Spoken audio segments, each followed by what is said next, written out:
दोस्तों, आपकी रिक्वेस्ट पर मैं समय समय पर अलग अलग म्यूचुअल फंड्स को आपस में कंपेयर करता रहता हूं। तो आज इस वीडियो में भी मैं 3 well established mid cap funds को आपस में कंपेयर करने वाला हूं, जिसमें कि SBI magnum mid cap fund, Invesco India mid cap fund और कोटक इमर्जिंग इक्विटी फंड शामिल रहेंगे। इससे पहले मैंने इन मिड कैप फंड्स को आपस में कंपेयर किया है, जिन्हें आप आई बटन में क्लिक करके देख सकते हैं। तो दोस्तों, आज हम इन तीनों मिड कैप फंड्स को सभी पर्सपेक्टिव से कंपेयर करेंगे और वीडियो के लास्ट में हम ये भी जानने की कोशिश करेंगे कि इनमें से कौन सा फंड सबसे बेस्ट है। तो चलिए कंपैरिजन की शुरुआत इनके बेसिक डिटेल से करते हैं। SBI का फंड 2005 में लॉन्च हुआ था, इन्वेस्को का 2007 में, जबकि कोटक का भी 2007 में ही लॉन्च हुआ था। यानी कि ये तीनों फंड काफ़ी पुराने हैं, जिनका अच्छा खासा ट्रैक रिकॉर्ड अवेलेबल है। SBI और कोटक के fund Nifty mid cap 150 TRI को फॉलो करते हैं, वहीं इन्वेस्को का BSE 150 मिड कैप TRI को फॉलो करता है। अगर करंट AUM की बात करें तो ये SBI का 21,407 करोड़ रुपीज़ है, इन्वेस्को का 5,625 करोड़ रुपीज़, वहीं कोटक का 50,627 करोड़ रुपीज़ का AUM हो चुका है। तो यहाँ पर कोटक का AUM सबसे ज़्यादा है, वहीं इन्वेस्को का सबसे कम।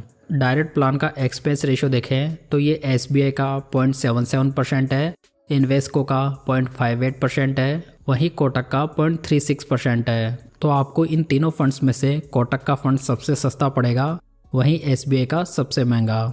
अगर फंड मैनेजर्स की बात करें तो SBI को 2024 से मिस्टर बाविन विटलानी मैनेज कर रहे हैं, इन्वेस्को को 2023 से मिस्टर अमित गनात्रा और मिस्टर आदित्य खेमानी मैनेज कर रहे हैं। वहीं कोटक की बात करें तो इसे 2024 से मिस्टर अतुल बोले मैनेज कर रहे हैं। तो यहाँ पर फंड मैनेजर स्टेबिलिटी के मामले में ये तीनों फंड्स एक ही जैसे दिखाई दे रहे हैं, जिनके फंड मैनेजर रिसेंटली चेंज हुए हैं। चलिए आगे बढ़ते हैं और इन तीनों फंड्स को रिटर्न्स के बेसिस पर वैल्यू कर लेते हैं। यदि इन तीनों स्कीम्स में 5,000 की मंथली SIP 10 साल पहले स्टार्ट की गई होती तो आज टोटल इन्वेस्टमेंट 6 लाख रुपए का होता, जिसकी मैच्योरिटी वैल्यू SBI में 16,93,000 रुपीज़ होती, इन्वेस्को में 19,85,000 रुपीज़, वहीं कोटक में 19,76,000 रुपीज़।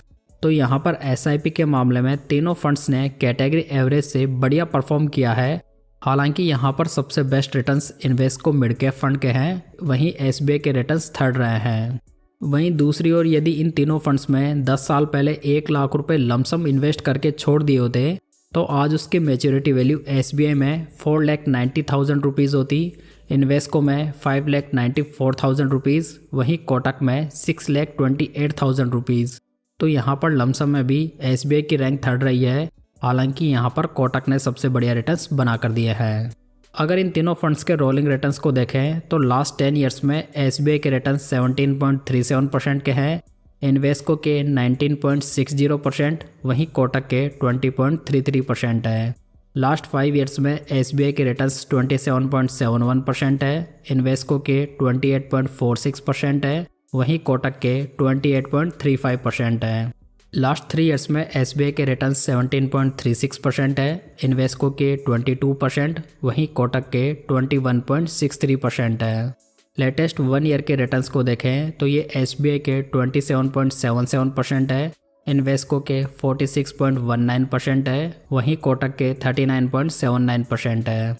तो यहाँ पर लॉन्ग टर्म के रिटर्न्स को देखें तो यहाँ पर कोटक के रिटर्न्स सबसे बेस्ट हैं, जबकि इन्वेस्को के सेकंड, जहां पर इन दोनों फंड्स ने अपने बेंचमार्क के रिटर्न्स को भी कंसिस्टेंटली बीट करके दिया है। वहीं SBI की बात करें तो ये दोनों फंड से थोड़ा पिछड़ा हुआ नज़र आ रहा है, जहां पर ये फंड लगातार 10 सालों के पीरियड में अपने बेंचमार्क इंडेक्स के रिटर्न्स को भी आउट परफॉर्म नहीं कर पाया है। चलिए अब इन तीनों फंड्स के रिस्क रेशोज़ को भी देख लेते हैं। यदि अल्फ़ा की बात करें तो ये SBI का 2.20% है, इन्वेस्को का 2.47% है, वहीं कोटक का 3.36% है। अल्फ़ा रेशो जो होता है वो बेंचमार्क से अधिक बनाए गए रिटर्न्स को इंडिकेट करता है। तो यहाँ पर कोटक का अल्फ़ा सबसे बेस्ट है, वहीं SBI का सबसे लोएस्ट है। बीटा की बात करें तो ये SBI का 0.75 है, इन्वेस्को का 0.91 है, वहीं कोटक का 0.81 है। बीटा रेशो जो होता है वो किसी फंड की वॉलेटिलिटी को मेजर करता है। तो यहाँ पर SBI mid cap fund in तीनों फंड्स में सबसे कम वॉलेटाइल फंड है, जहां पर इसकी रैंक पूरी मिड कैप कैटेगरी में फर्स्ट रही है। शार्प रेशो देखें तो ये SBI का 1.13 है, इन्वेस्को का 1.17 है, वहीं कोटक का 1.24 है। शार्प रेशो जो होता है वो फंड के रिस्क फ्री रिटर्न्स को मेजर करता है, जहां पर ये कोटक का बेस्ट है। स्टैंडर्ड डेविएशन को देखें तो ये SBI का 12.73 है, इन्वेस्को का 14.82 है, वहीं कोटक का 13.36 है।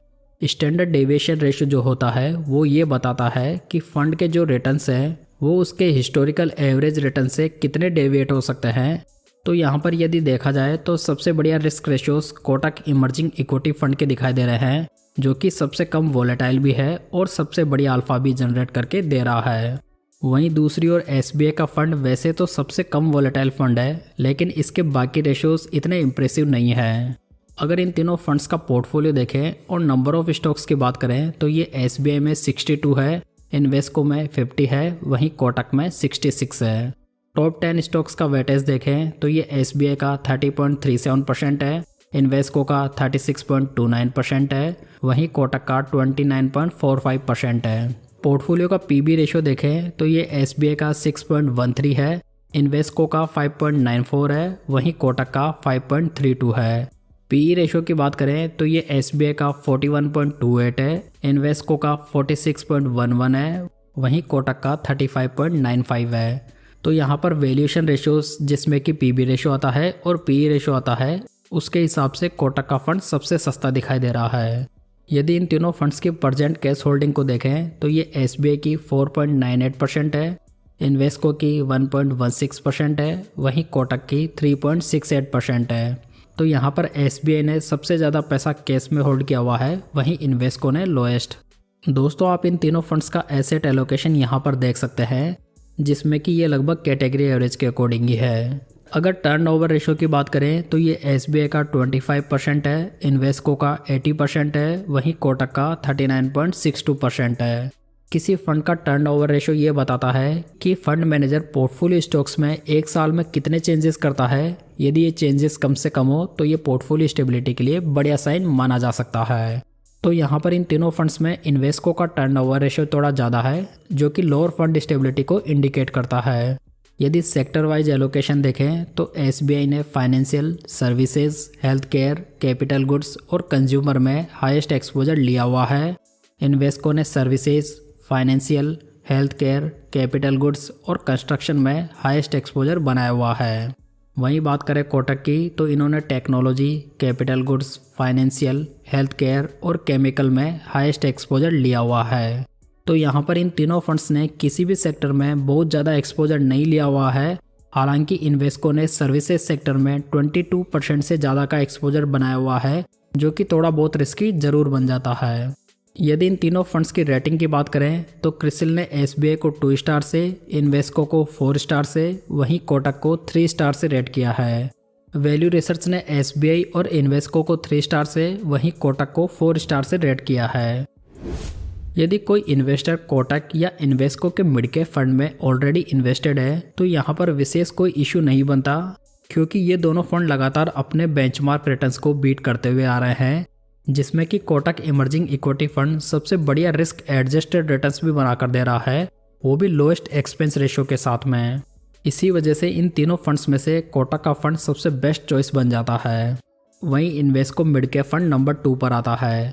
लेकिन बात की जाए SBI magnum mid cap fund की तो ये फंड ओवरऑल तो बढ़िया फंड है, लेकिन लास्ट 3 साल में ये फंड इतना बढ़िया परफॉर्म नहीं कर पाया है। वैसे भी SBI फंड हाउस के कई फंड्स पिछले 3 साल के बुल मार्केट में कैटेगरी के कई अन्य फंड से पीछे रह गए हैं। लेकिन दोस्तों म्यूचुअल फंड्स भी अलग अलग साइकिल में अलग अलग तरीके से परफॉर्म करते हैं, सो उम्मीद तो कर सकते हैं कि ये फंड आने वाले समय में अच्छा कर सकेगा। दोस्तों यदि आप top 5 mid cap funds for 2025 देखना चाहते हैं तो आप ये वीडियो चेकआउट कर सकते हैं। तो दोस्तों उम्मीद करता हूँ आपको ये जानकारी अच्छी लगी होगी। वीडियो पसंद आया हो तो इसे लाइक, कमेंट और शेयर जरूर कीजिएगा। साथ ही इस चैनल को सब्सक्राइब जरूर कर लीजिएगा। तो चलिए दोस्तों फिर मिलते हैं किसी नई जानकारी के साथ।